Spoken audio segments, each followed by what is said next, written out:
Hello, free school থেকে স্বাগতম। আমি আজকে আপনাদের দেখাবো এক্সেলে কিভাবে পিভট টেবিল তৈরি করতে হয়।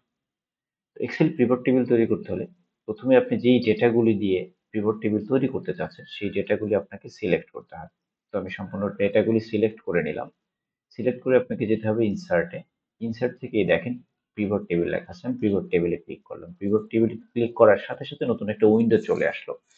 এখানে দেখেন নিউ ওয়ার্কশিট, এক্সিস্টিং ওয়ার্কশিট। আমরা চাইলে আমাদের যেই ওয়ার্কশিট আছে এই ওয়ার্কশিটের সোর্স ধরে আমি এই ওয়ার্কশিটে পিভট টেবিল করতে পারি, বাট আমি চাচ্ছি নতুন একটা ওয়ার্কশিটে আমি আপনাদের করে দেখাই। তো আমি নতুন ওয়ার্কশিটে সিলেক্ট করে রাখলাম, ওকে দিলাম। দেখেন আমার নতুন ওয়ার্কশিটে একটা পিভট টেবিল তৈরি হয়ে গেল।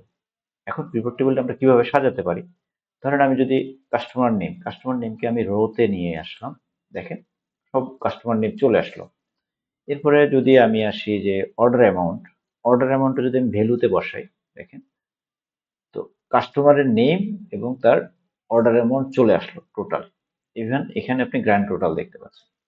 এইখান থেকে একটা আপনার কাজ করতে পারেন। আপনারা যদি এই ভ্যালু অর্ডার অ্যামাউন্টের নিচে যে ক্লিক করে দেখেন ভ্যালু ফিল্ড সেটিংস আছে, এখানে ক্লিক করে এখান থেকে আপনারা ক্লিক করে দেখেন কাউন্ট করতে পারেন। হ্যাঁ, কাউন্ট মানে হচ্ছে আপনার যেমন জাহিদ হোসেনের নামে ২টা অর্ডার আছে। হ্যাঁ, জুনায়েদ আহমেদের নামে একটা অর্ডার আছে। হ্যাঁ, সাইফুল ইসলামের নামে ৩টা অর্ডার আছে। এভাবে আপনারা কাউন্টও করতে পারেন, অথবা এখানে দেখেন আরো অনেকগুলি অপশন আছে, অ্যাভারেজ আছে, ম্যাক্স আছে, মিনিমাম আছে, অনেক কিছু আছে। তো আমি সামটাই রেখে দিচ্ছি, সামটা রেখে দিন। এখন এখানে আপনারা আরো অন্য কিছু নিয়ে আসতে পারেন, লাইক আমি যদি অর্ডার অ্যামাউন্ট বাদ দিয়ে আমি যদি হচ্ছে রিফান্ড অ্যামাউন্ট নিয়ে আসি, দেখেন রিফান্ড অ্যামাউন্ট চলে আসলো।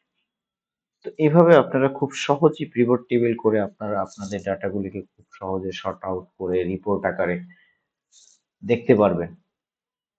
তো ধন্যবাদ সবাইকে।